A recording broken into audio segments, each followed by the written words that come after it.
कर्म बंधन कम जल दीजिए बेसी जल देना यज्ञ निमित्त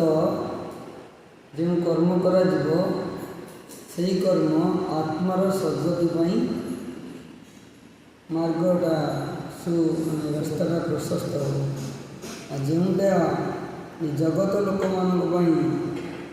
खुशी देवाई आम जो कर्म करवा ता फल आत्मा बंधन में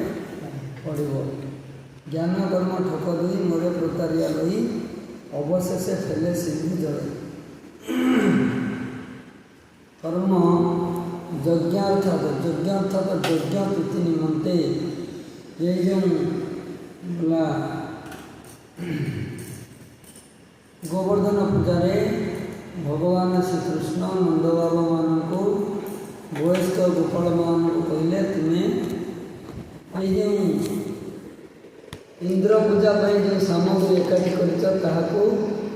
गिरिराज गोवर्धन पूजार नियोजित कर तेणु से तर्क वितर्क नक कौन कले से गिरिराज सेवार नियुक्त कले तेणु लोक मैंने राति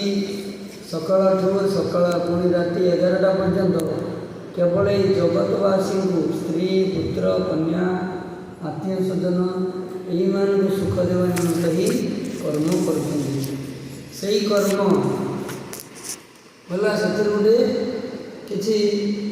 परवर्ती समय किसी मंगलदायक कहे ताहा ये आम जो लुगा गोटे लुगा पकई गोटे पछपट गोटे कंटा कि कौन अच्छी से लुगा पड़े सेपट आम जो डाकिला आम दौड़ी पड़े गले लुगाटा कि अटकी रही ठीक से जिते मृत्यु देवता जमराज आसी ये देहटा को मृत करेंगे ये देहटा को नष्ट करेंगे आत्माटा को ने से मनटा ये जगत पड़ी मनटा ये जगत पड़ी आत्मा को जीवा पड़ो आत्मा को गला बेलू मनटा कि ये जगत पड़ी रहा तार मनर जो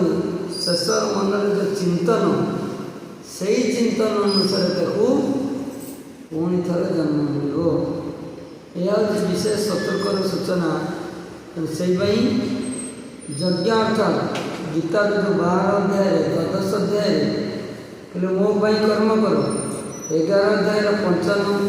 नंबर श्लोक मो कर्म कर 9म अध्याय 26-27 नंबर श्लोक कहले मो कर्म कर जद कर सी जदस्नासी मो कर्म कर तेणु आमे मैंने मन कर